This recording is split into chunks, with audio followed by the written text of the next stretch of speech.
La ville de Petite-Forêt est située à proximité de Valenciennes, à 40 minutes de la métropole lilloise et à 2 pas de la Belgique. Cette commune de 5000 habitants offre un espace où il fait bon vivre. En effet, les nouveaux quartiers côtoient les plus anciens avec en plus des espaces verts. On trouve aussi des commerces de proximité bien implantés ainsi que les services de santé. Pour nous parler de son développement, allons à la rencontre de l'adjoint responsable du développement urbain. Alors on voit que Petite-Forêt est une ville qui s'agrandit puisque nous sommes dans un nouveau quartier de la ville. Oui. Alors combien de nouveaux logements est-ce que vous construisez ? Un peu plus de 220 logements sur 4 sites. Donc la ville en fait fait face à une demande de logement. Une demande de logement très forte à Petite-Forêt. Donc nous avons décidé de construire 4 lotissements. Donc celui-ci, le Bois du Prince.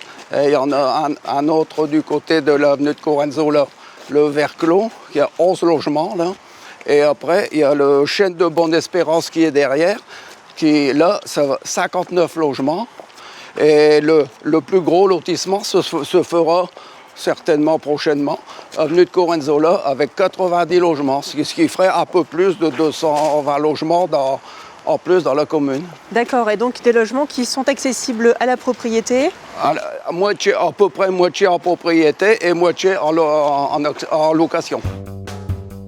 La particularité de la commune, c'est l'autoroute A23 qui sépare les habitations de la zone d'activité économique. Alors d'un côté se trouve le parc Lavoisier qui regroupe 150 entreprises, telles que la société Alstom ou encore le centre de tri de la Poste. Et de l'autre, la zone commerciale où de grandes enseignes sont implantées et rencontrons justement son directeur pour nous parler de sa future extension. Alors depuis quand Auchan est implanté ici sur le site de Petite-Forêt ? Eh bien écoutez, ça fait à peu près 43 ans que le magasin Auchan est implanté sur le site de Petite-Forêt. Avec des projets d'extension à venir ? Tout à fait, un certain nombre d'enseignes devraient nous rejoindre sur le site pour offrir une offre encore plus importante à l'ensemble de nos clients. Alors combien de nouvelles enseignes à peu près vont venir à nouveau s'implanter ici ? Une vingtaine d'enseignes devraient nous rejoindre dans les prochaines années, une implantation qui sera aidée par une amélioration de nos accès. Alors justement, vous parlez des accès, c'est-à-dire ? La sortie d'autoroute en fait va être doublée pour permettre d'accueillir un plus grand nombre de clients et le boulevard urbain qui ceinture le centre devait être également amélioré en étant doublé. Et donc pour rappel, combien d'emplois est-ce que vous générez ici sur cette zone commerciale ? 550 collaborateurs travaillent sur le magasin de Petite-Forêt à Auchan et autour environ 1500 personnes travaillent au quotidien pour servir les clients. Très bien, merci. Merci. Cette zone deviendra à terme un site référent du Valenciennois et du Grand Hainaut. Changeons de sujet et parlons éducation. À Petite-Forêt, il est possible de scolariser ses enfants dans 2 écoles maternelles, 2 écoles primaires et dans un collège. Retrouvons une représentante des parents d'élèves ainsi que le principal du collège.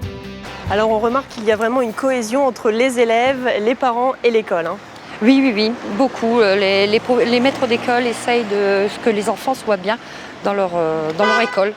Donc tout cela avec les parents d'élèves pour vraiment proposer des activités notamment ? Oui, il y en a pas mal ici. Vous avez quand même pas mal de sports, tout sport, le foot, le handball, ainsi de suite. Après, vous avez le théâtre aussi, de la danse, beaucoup de danse. C'est vrai qu'ici, il y a pas mal de choses. Ainsi que le mercredi, vous avez quand même les activités que les enfants peuvent faire au centre de jeunesse.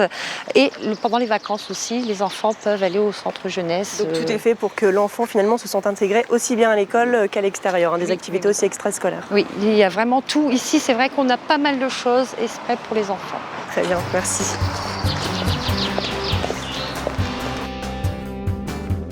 Alors nous voici ici dans le collège de la ville, donc un bâtiment moderne. Oui, l'architecture est récente. Le collège a été inauguré en 2008 avec un label haute qualité environnementale, un excellent niveau d'équipement, du numérique dans toutes les salles, ce qui fait que les élèves et les enseignants travaillent dans d'excellentes conditions, avec un sentiment de bien-être et de confort, je crois, qui est très utile pour justement cette amélioration des résultats.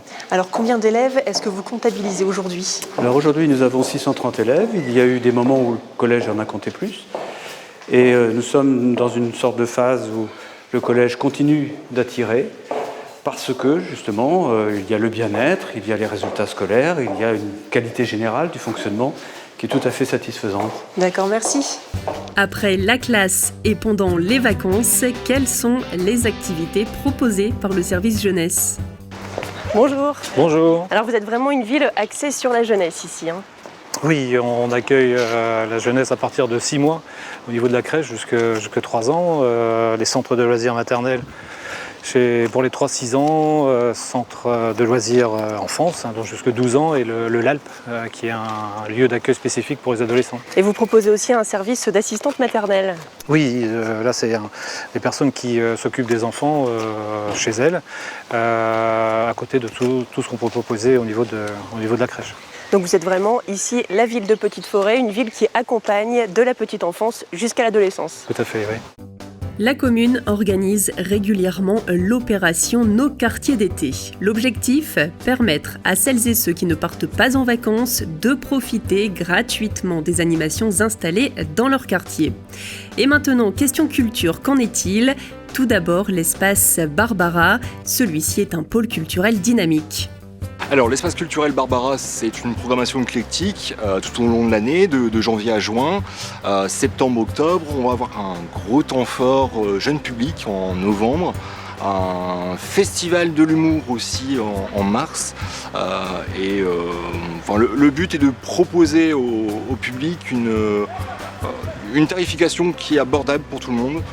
On dépasse rarement les 20 € la place. On propose vraiment de tout à petit prix et de qualité. Une bibliothèque vous accueille dans un cadre agréable. J'apprécie beaucoup la bibliothèque de Nid Diderot qui a été récemment rénovée. Il est vrai qu'on y trouve de tout, des romans, des livres pour enfants. Et le coin dédié, notamment pour les plus jeunes, donne beaucoup de livres que l'on peut ramener à la maison. Il y a quelque temps, on a même participé à des ateliers qui sont mis en place avec des animations et tout le monde était content dans toute la famille. C'est ici, à l'école municipale de musique, que vous et vos enfants apprendront à jouer d'un instrument.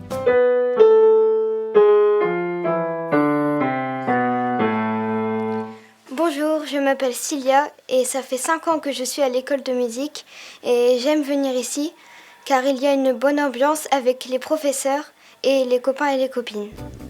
Quittons la culture pour découvrir l'action sociale. Alors quel est le service du CCAS ? Le CCAS est un service social qui permet d'accompagner les familles en grande difficulté. On intervient également au niveau des personnes âgées, aux personnes en situation de handicap, afin de les accompagner dans les démarches administratives. Alors dans quel domaine est-ce que vous intervenez ? Qu'est-ce que vous proposez ? Alors au CCAS, c'est très polyvalent. On intervient au niveau de la dépendance, au niveau des animations, au niveau de l'accompagnement des familles.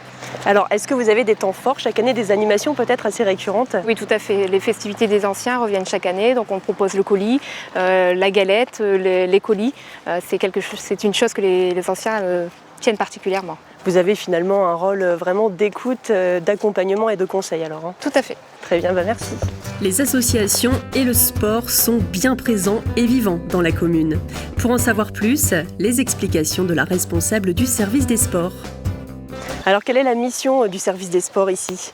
Alors à Petite-Forêt, il n'y a pas qu'une mission de service des sports, il y a une politique sportive qui est mise en place. On est sur Petite-Forêt sur du sport de masse, donc sport pour tous. Voilà, entre autres. Après, elle a différentes missions. Le service des sports est là pour soutenir les associations. Elle organise aussi les événements et elle gère tout ce qui est installation sportive au niveau entretien, etc. Alors en parlant d'associations, justement, elles sont nombreuses ici, hein. Elles sont nombreuses. On est à peu près à une 50aine d'associations, loisirs, culturels, etc. Au niveau sportif, on compte à peu près une 30aine. Et quel domaine, par exemple ? Dans quel domaine ? Alors, un large choix d'activités qui va de plus jeune âge au plus ancien. Entre autres, on propose au niveau de l'école de gym, par exemple pour les plus jeunes, où ça peut passer par le karaté ou des sports co. Ensuite, on a sur la commune des activités adultes aussi, un peu du sport loisir type aérobox, aérobic, etc. Et même des activités pour les plus anciens, un peu gym de remise en forme, d'activités du quotidien. Très bien, merci pour ces explications. Merci, au revoir. Nous avons pu voir que la municipalité met tout en œuvre pour améliorer le cadre de vie, la culture et la vie sociale. Conclusion, il fait bon vivre à Petite-Forêt.